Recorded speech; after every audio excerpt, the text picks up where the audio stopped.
Press the bell icon on our YouTube app and never miss another video from SpotboyE.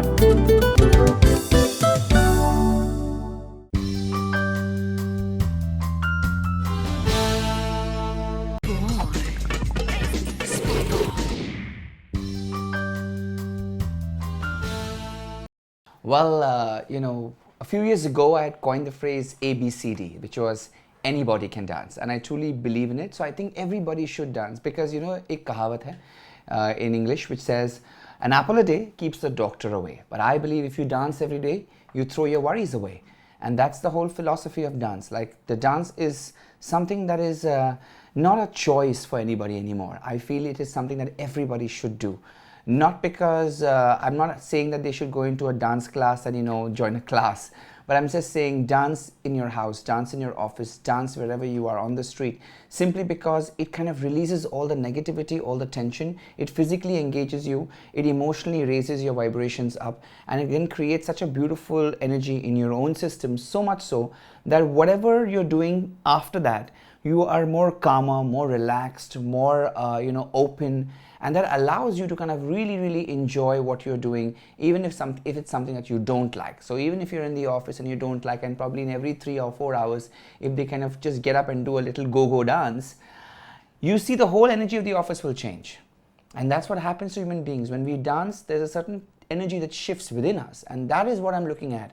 Everybody's looking at dance as a fitness aspect. No, that's really the side effect of dance. The main thing what dance does, and that is the reason why I've stayed close to dance or performing arts or theater, is simply because it's such a mood lifter. Once you get connected to dance or any kind of art, trust me, you'll never need alcohol, drugs, cigarettes, nothing. It'll be such a high in life that everything else will fall short.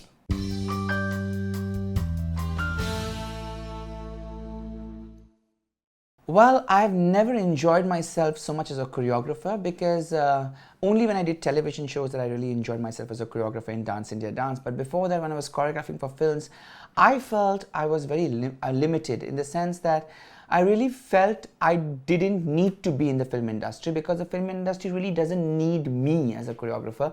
Because what works in the film industry is a lot of things that are really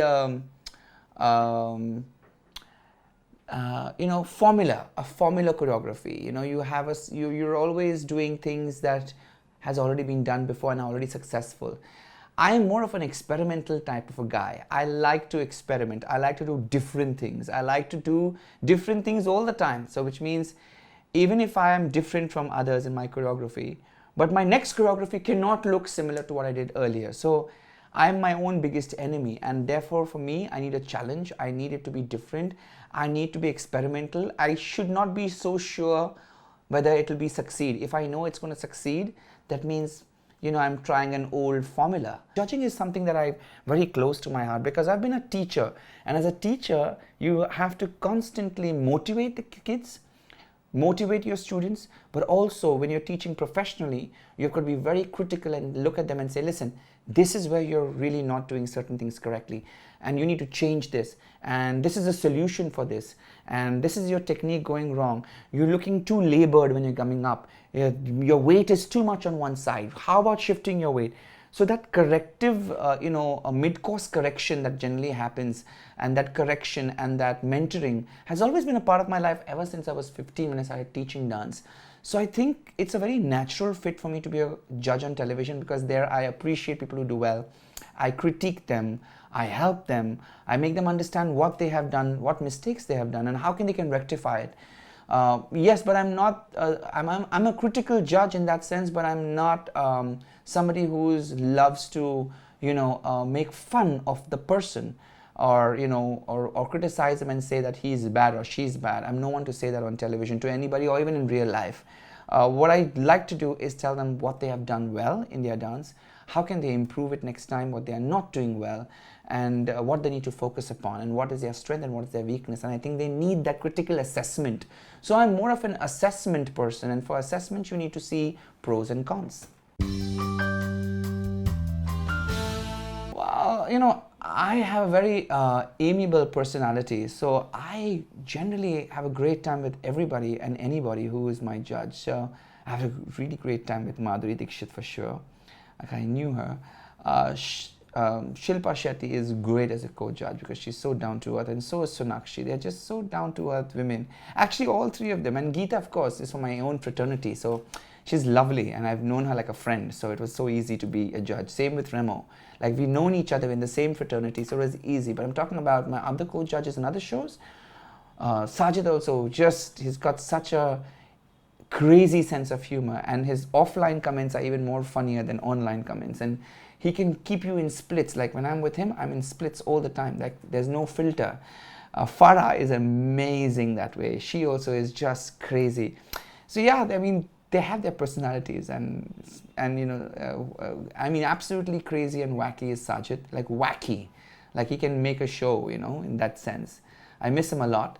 And then of course there is you know, Sonakshi and Shilpa, and Mohit has just joined. Like, he's really, you know, he's really new, and he's young, and he's got a great body of work as a director, but it's his first show, so he's really also kind of, you know, figuring himself out there. So it's really, can't comment anything right now, but he's lovely.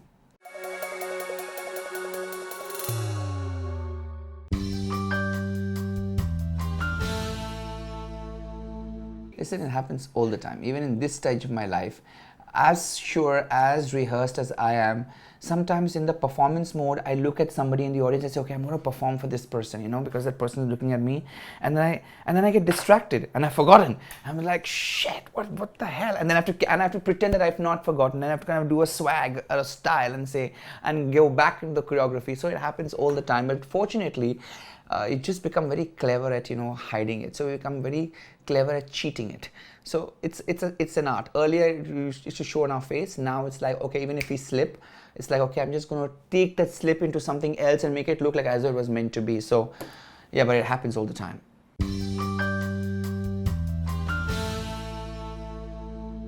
I generally get asked around nowadays. Will you please dance with me?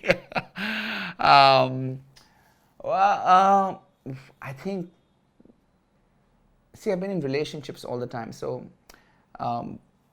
I've never had to ask.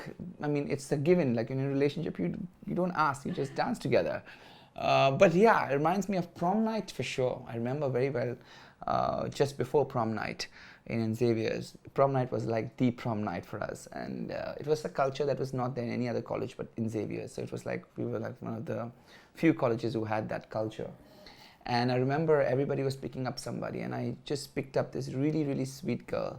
And I told her, listen, you know, would you like to be my date, you know, for the prom night? And she was just so awkward. She had glasses, and she was a spectacle girl, and she was very like one of those intelligent girls. And she was just like, me?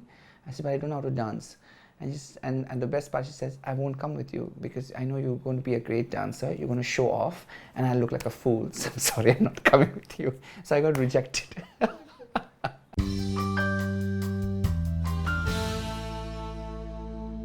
So my favorite Salman Khan step, I think, is, you know, when he does that in Selfie, you know, he does all this, you know, Khufia Panti, and he does all this, you know, crazy stuff. Or when he does, you know, the collar, you know, he does this, all those little things that he does is very cute.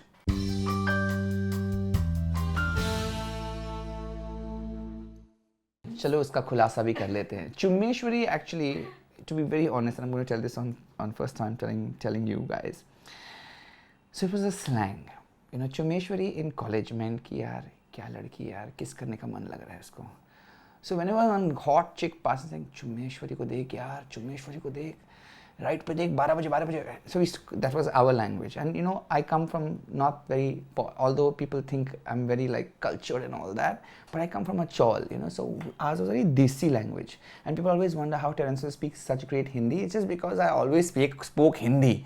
The community that I came from, we always spoke Hindi. But it was the Bombaya Hindi. It was not the cliched Hindi that now I speak for television. But yeah, so it was like, देख यार Chummeshwari लग रही है यार. So now it is item, but that time it was Chummeshwari. So when I was doing the show, Dance India Dance, my first season, there was this very hot girl who came in and she danced and it slipped out. Chummeshwari. And the producer says, what was that? I said, oh, I mean, I just thought that I just said her dancing was damn good, yeah. And they bought it and they said, can you use it? I said, great. So it became a name. And then, you know, obviously, Chummeshwari also, then I analyzed it, it's saying, I earlier thought that, you know, it might sound vulgar. And they said, no, it doesn't sound vulgar. It sounds nice. And then I looked at it and I said, what is this Chummeshwari actually? Then I said, Chumma is kiss. Ishwar is God. So it's the kiss of God. So when somebody dances well, you get the kiss of God. So it was a creative spin that was created posthumously. But it was fun. It was just fun. And then it stayed like that. Then it became the kiss of God, you know. Then when I said it with that feeling of, you know, of without any innuendos, just said it very from a space of a guru saying to a shishya that Chummeshwari meant like, you know, this is really beautiful. This is like the kiss of God.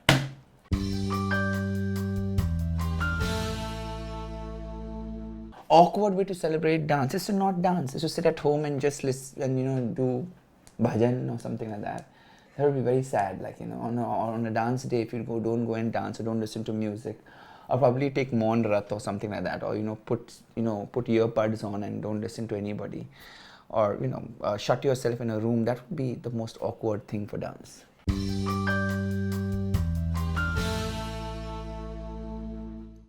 Yeah, I was teaching her a step and it was a very close salsa performance, and I was teaching her the step, and then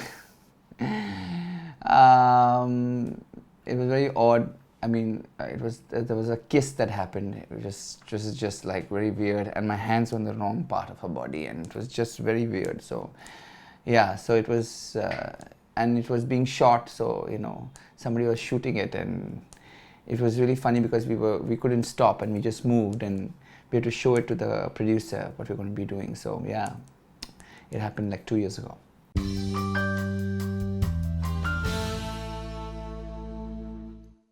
No.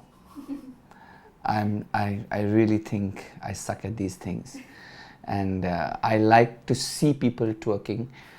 I don't want to twerk my ass. I rather see it and enjoy it. And yeah, preferably if a woman twerks her ass, especially if it's African American, then they really do it. Or Latin. Latinos do it very well.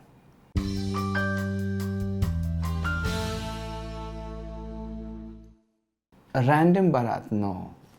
But, you know, when not a barat, but when we were young kids, you know, in our school, there used to be always this shadi on Saturday, Sundays, or even on weekdays, and used to be used for grounds. So we used to always, what we used to do is always see, yaar, itna khana waste ja raha hai, aur humko bahut bhook lagi hai. And what do we do, you know? So one day we told our parents that, you know, we are just going to study or someplace. And we took clean clothes and nice clothes, and we went to the shadi. We ate the food, everything. We went out as kids. But of course, later on we stopped. So it was embarrassing. तो जिसी का भी खाना हमने ऐसे ही खाया, माफ कर दो यार.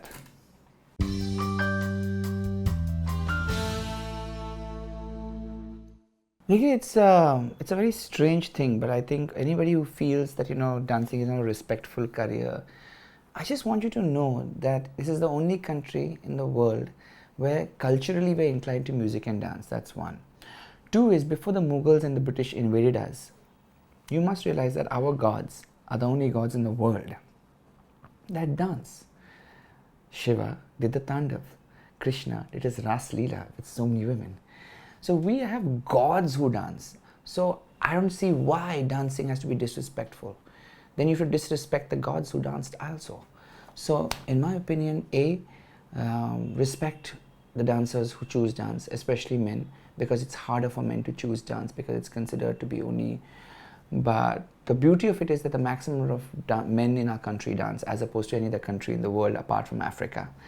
So we're the only two cultures where you see a lot of dancing happens, in our culture and also in men and children and everybody else. I think we've got to own our roots, we've got to own our heritage, we've got to own our culture, we've got to own our dance. And as I said always, that dancing is not about being physically fit, dancing is not about fitness. Dancing is about just really enjoying the moment, letting yourself go.